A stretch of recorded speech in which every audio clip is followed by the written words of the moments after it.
Hi there, guys and gals. And I know, seems like it's been a long break, but it actually hasn't. I haven't stopped doing stuff in this shop at all.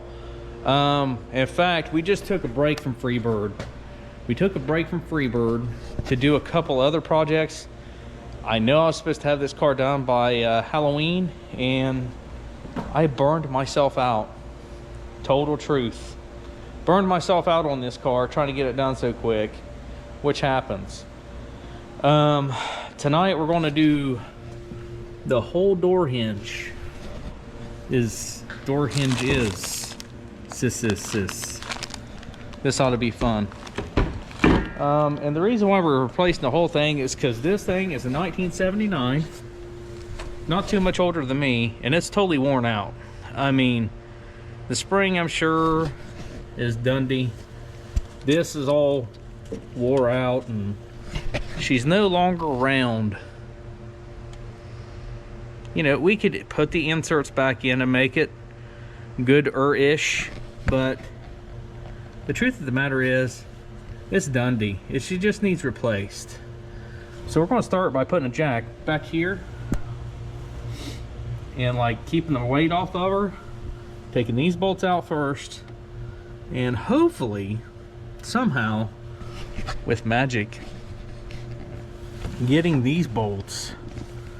That's going to be fun because I can't half see them.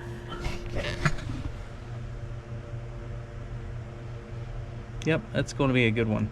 The good news is the passenger door, we can't even get open.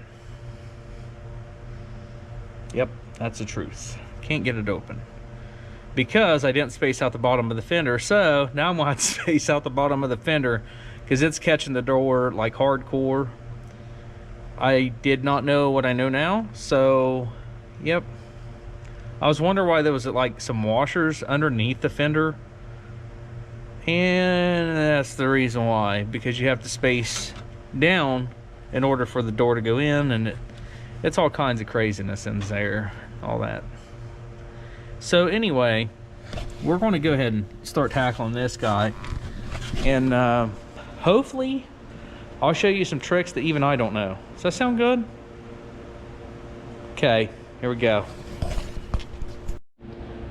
All right, so I probably should have recorded more of this. I'm going to go ahead and apologize for that. Make sure you have your jack on the end of the door there. I think I showed that because to get this bad boy out from these F bodies, you gotta let the jack down, and it's got to kind of go like that, and you pop him out. These bolts clear back here are ridiculous. I mean, way back in there, right? Hopefully you've been to Harbor East Freight and picked up one of these things. It's got the 1/4 inch on there and the 3/8 drive there. That is exactly how you get away without removing the fender bolts. And I took it loose and I started thinking to myself, I said, Self, and I knew it was me because I recognized my voice. I said, Self, we're not taking off that fender.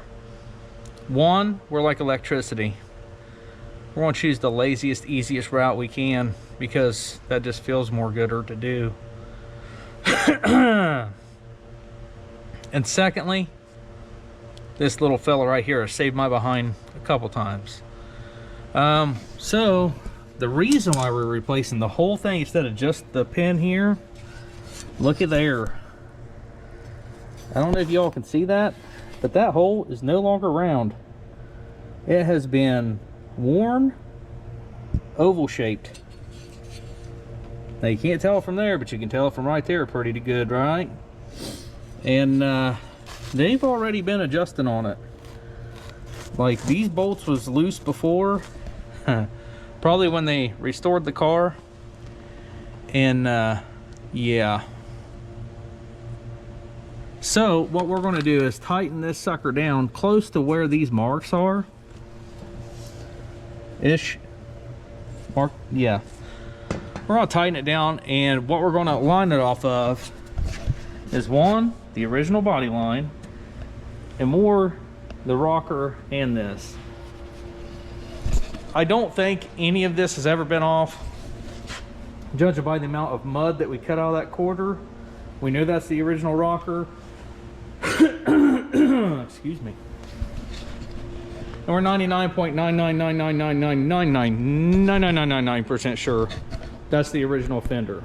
So the original sheet metal on this car is a plus and a minus.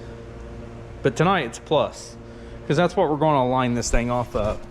So in order to just start adjusting, we took this and we raised it up. We raised it up, and look, we already have a fitment issue. Let's take her down a skosh. Right there-ish. See how we have daylight now? So what we're going to do is tighten it up to where it's not hitting the fender right there. And then it's going to take us like at least 30 to 40 times to make sure we have it lined up somewhat correctly. But you just tighten down these bolts. They have slides made into the door frame itself here, and you adjust it that way. But you would do it by loosening and tightening these bolts. So the good thing is they're a total pain in the neck to reach back in there. So we're going to try to like skate with just tightening two, see how that goes. But we're going to really tighten the badoozy out of like a few, maybe two per. Yeah, maybe, yeah, I don't know, maybe. Now this bottom one here, dang it, where's my flashlight? The bottom one, you can't tell it, but this is not, that one's not really a load bearing one, if that makes any sense. This is why this one's got the spring on it. She's carrying 97% of the weight. All doors have one that carries most of the weight. These doors are ridiculously heavy. So what we're going to do is, oh, there's my flashlight right there. Oh, that's bright. Daggone, that's bright. So we're going to tighten those guys in there, at least two of them, that we can reach super easy. And then we tighten those three because, I mean, they're right there. And then we're going to slowly close the door. And I'll bring you back for that. Just give me a few minutes. We'll tighten that, see how that goes. All right, just like 12 minutes. All right, so you guys are going to witness this train wreck with me. First, you just kick that sucker out of the way. Now we're going to drop it. All right, hey, we didn't get a whole lot of droppage. What you're going to want to watch first is right up here, and seems to be good. Hot dang, are you serious? Now that is going to be, that low? Might be a smidge low. Ah, shoot. Yep. That is, yep. According to the door latch, that is low. So we're going to readjust, take them up smidge more. Might have to move it in. I'm not really sure. Tell you the truth, this is like, I'm not used to it. Y'all, okay, there we go. See how that is? That's supposed to be over here-ish. So I think, yeah, yep. Mm-hmm. It's pulling out my weather strip. That's cool. Darn you. Which, by the way, this car sat outside for 3 weeks or so, and not a drop of water got in. So the weather strip done its job, and it better have. That's all I'm saying. Anyway, so let us go in and adjust. ADD is getting the best of me right there. I just can't, you know. Get in there. So we're going to keep on adjusting here.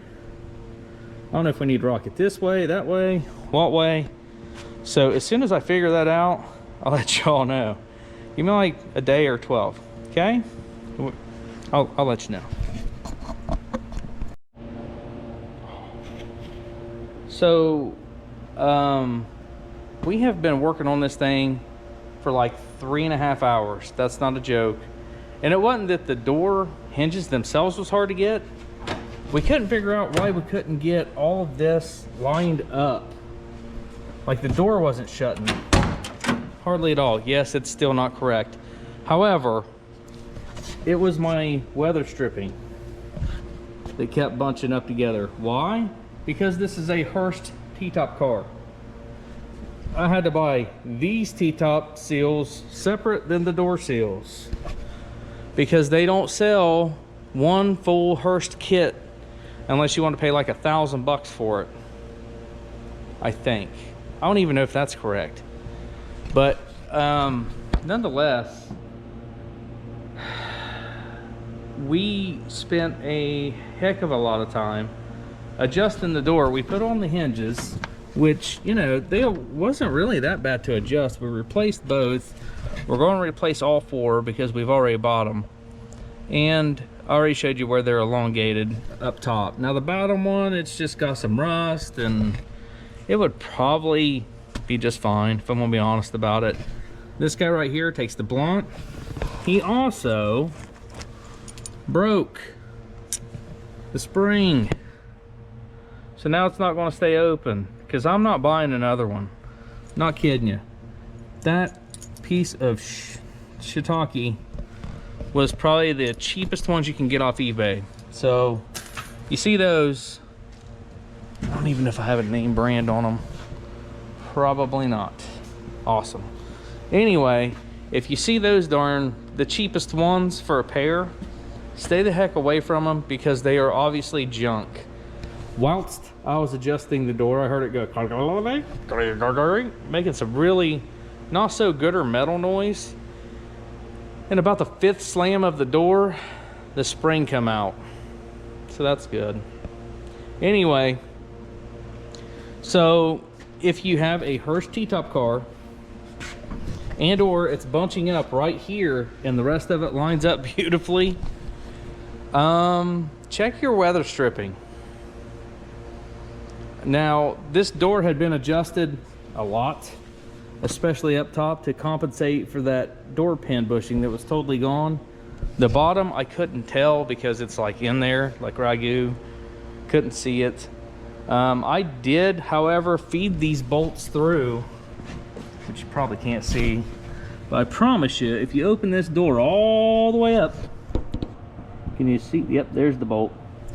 You can actually, what I did was took a magnet, stuck it on the end of the bolt and thread it through there. And then I took this contraption, a 1/4-inch drive with a nice swivel, and those are 11 millimeters on here, and just started it. I mean, because yeah, there's no way, unless you got really long alien fingers, that you're reaching that. But I'm calling it a night tonight. I've let this thing kick my butt enough. It is like 1:30 in the morning, and I have to go to a veterans thing for my my silly Lily. She likes it whenever I do that, so we're gonna go ahead and do that, and we're gonna come back at it tomorrow and just forget like today kicked my total butt, because that makes me feel more gooder just to know that. But I'm just saying, now we know a lot more than what we did. If you got aftermarket seals, this may be binding up on you too. It was pretty tight in here. I think we're going to leave that and adjust this back here.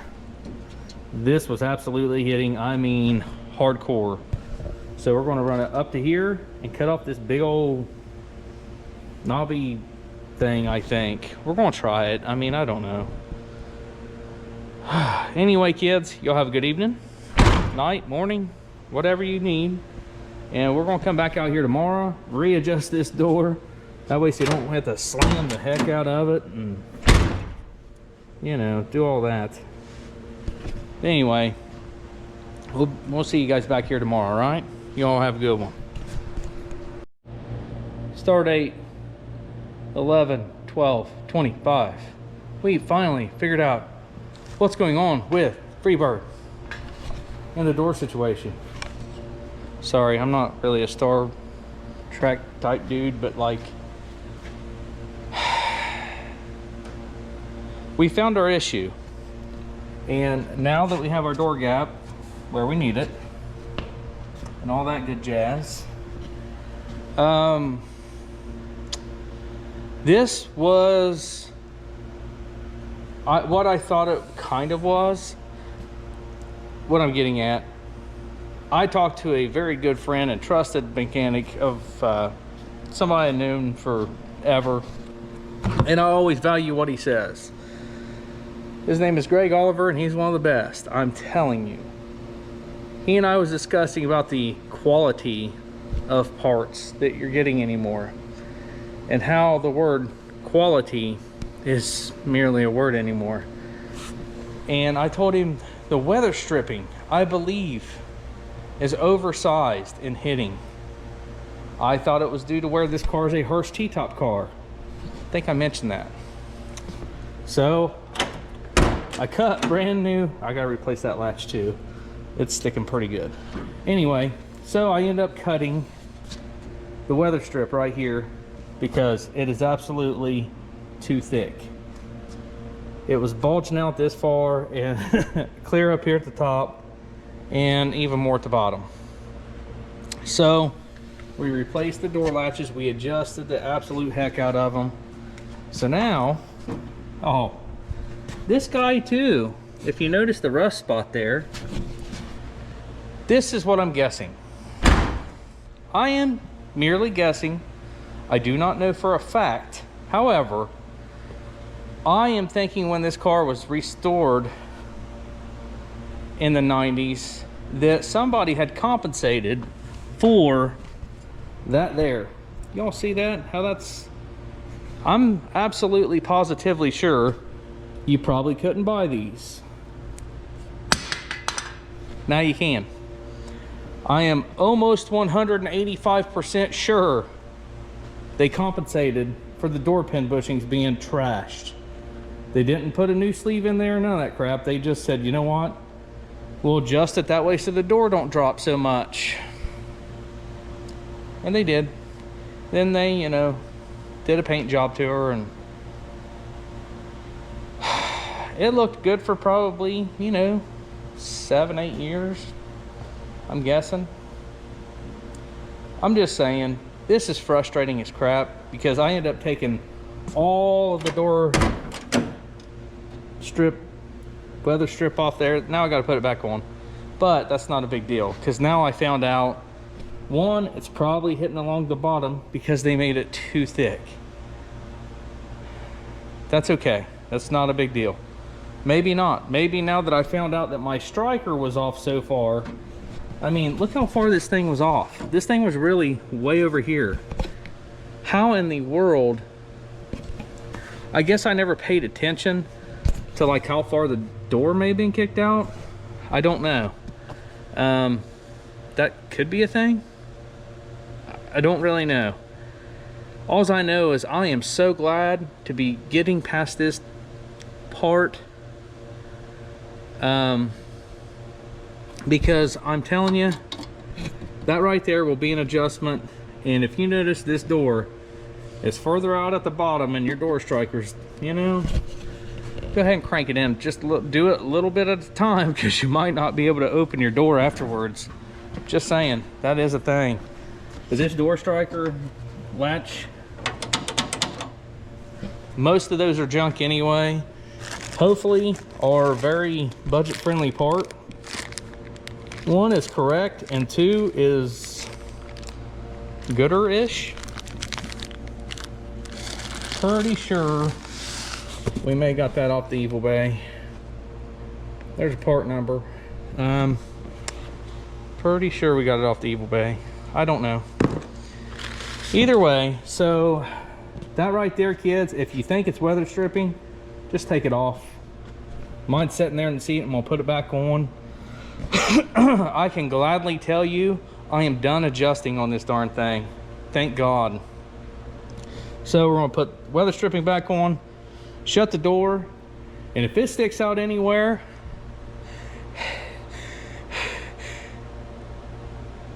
you know what? We're just gonna let it stick out for a minute because over time it'll compress anyway, right? I don't know. This sounds good. Just glad we can close that door and it's flush. It's even. The door gaps are the same. The stuff's good at the bottom. Everything is peachy keen. Now we got to go to the other side and do the exact same thing. But nonetheless, guys and gals, I just want to share this with you because I did not see this coming. I did not see the door pin bushings being so worn. Again, I'm not sure how tight this all shut before. I don't remember. The passenger side looks good-ish. I mean, ish, you know. Now it is cocked out there at the bottom. I don't know if it's the weather stripping on it too. I'm not sure.